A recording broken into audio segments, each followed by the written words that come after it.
Основной причиной сердечно-сосудистых заболеваний, в том числе инфарктов и инсультов, является атеросклероз.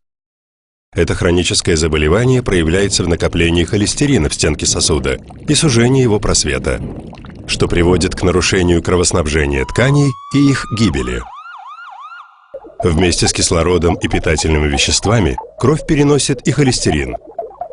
Он необходим для жизнедеятельности клеток, например, для образования гормонов, и не оказывает вредного воздействия на сосуды, если не превышает допустимый уровень.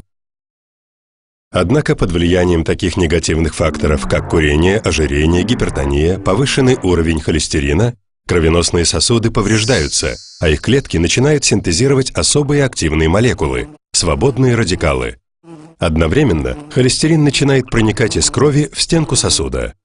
Однако накопление холестерина в стенке сосуда и развитие атеросклероза возможно только если холестерин подвергается модификации свободными радикалами. Особые клетки-мусорщики безостановочно захватывают такой модифицированный холестерин, но переработать его не могут. В результате холестерин накапливается в стенке сосуда, что постепенно приводит к образованию атеросклеротической бляшки. Растущая холестериновая бляшка сужает просвет сосуда и нарушает питание окружающих тканей. Таким образом, начинается ишемическая болезнь. В зоне формирования атеросклеротической бляшки исчезает слой клеток, выстилающих внутреннюю стенку сосуда. В конце концов, сосудистая стенка в этом месте лопается и образуется тромб, полностью прерывающий локальное кровообращение.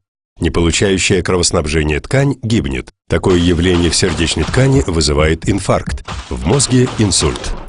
Холестерин от модификации защищает коэнзим Q10. Это мощный антиоксидант, который вырабатывается в организме. Исследования показали, что высокий уровень Q10 в крови предотвращает развитие атеросклероза. Но начиная с 20-летнего возраста, его выработка и содержание в крови прогрессивно снижается, что повышает риск атеросклероза. Устранение дефицита возможно только с помощью препаратов Q10.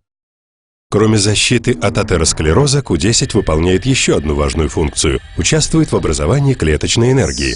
Другими словами, активность клеток напрямую зависит от количества Q10, поэтому он особенно важен для работы сердечной мышцы. Многочисленные клинические испытания Q10 в Европе, США и Японии показали высокую эффективность этого вещества в лечении сердечной недостаточности, атеросклероза, ишемической болезни сердца, гипертонии и других сердечно-сосудистых заболеваний. В профилактических целях Q10 рекомендует принимать всем, кто достиг 20-летнего возраста и хочет сохранить здоровье и продлить свою молодость.